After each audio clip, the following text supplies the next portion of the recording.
Hello guys, welcome to my new blog. आयो भजन सन्चै हुनुहुन्छ ल। म पनि सन्चै छु।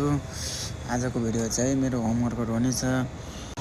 भिडियोलाई लास्टसम्म हेरिदिनुहुन्छ होला भन्ने मलाई पक्कै पनि आशा छ। र म भिडियो ढिला नगरिकन पुराबाट पहिला कसरत गरेँ। कसरत गर्दा बित्तिकै म चाहिँ पुसअप गर्न सुरु गरेँ। पुसअप ननस्टप 10 चोटिसम्म हाने, फेरि पुसअप हानेपछि फेरि अर्को चोटिबाट फेरि म पुसअप हान्न सुरु गरेँ।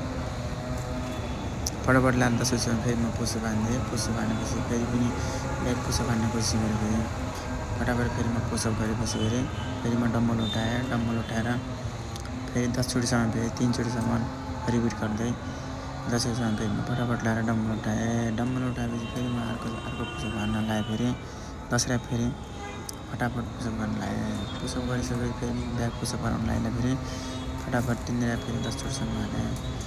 10 चोटिसम्म हानेपछि फेरि म बोडीको मसल बनाउन लागेँ। बोडीको लागि फेरि म 10 चोटिसम्म पुसअप हानेँ। फेरि म फटाफट फेरि ढिलो नगरिकन फेरि बोडी मसल बनाउन लागेँ। फेरि बोडी बनाएँ। फेरि पनि पेटको मसाज फेरि फटाफट लाएर ढिला नगरिकन पेटको मसाज गरेँ। 1 घन्टासम्म ननस्टप वर्कआउट गरिसकेपछि चाहिँ मेरो शरीर चाहिँ केही यस्तो भएको छ, देख्नुहुन्छ।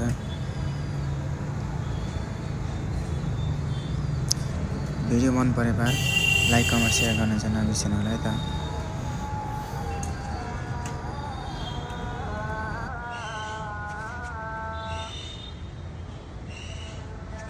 यति भन्दै म फेरि ढिला नगरिकन फटाफट लाएर सुरुमा म नुहाउनको लागि गएँ। नुहाइसकेपछि फेरि म बाहिर आएँ। बाहिर आएर चाहिँ केही कपडा धुनको लागि थियो मैले, त म फेरि फटाफट लाएर ढिला नगरिकन कपडा धुन सुरु गरेँ। कपडा अलिकति धेरै नै भएको कारणले थोरै टाइम लाग्यो। फेरि म कपडा फटाफट लाएर गएर चाहिँ सुकाइदिएँ। फटाफट लाएर कपडा सुकाएपछि चाहिँ भात खानेको टाइम भएको थियो। फेरि म फटाफट लाएर कपडा सुकाएर भएपछि फेरि म कपडा लगाएर आएँ।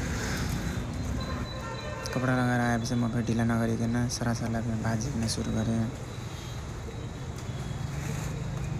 भात झिक्न सुरु गरेको तरकारी के हो भने आज यसो हेरेको त दाल बनाएको रहेछ। दाल र आलुको भुजिया बनाएको रहेछ। फेरि म फटाफट लाएर भुजिया निकालेँ। फेरि दाल फटाफट लाएर हालेँ त्यहाँ।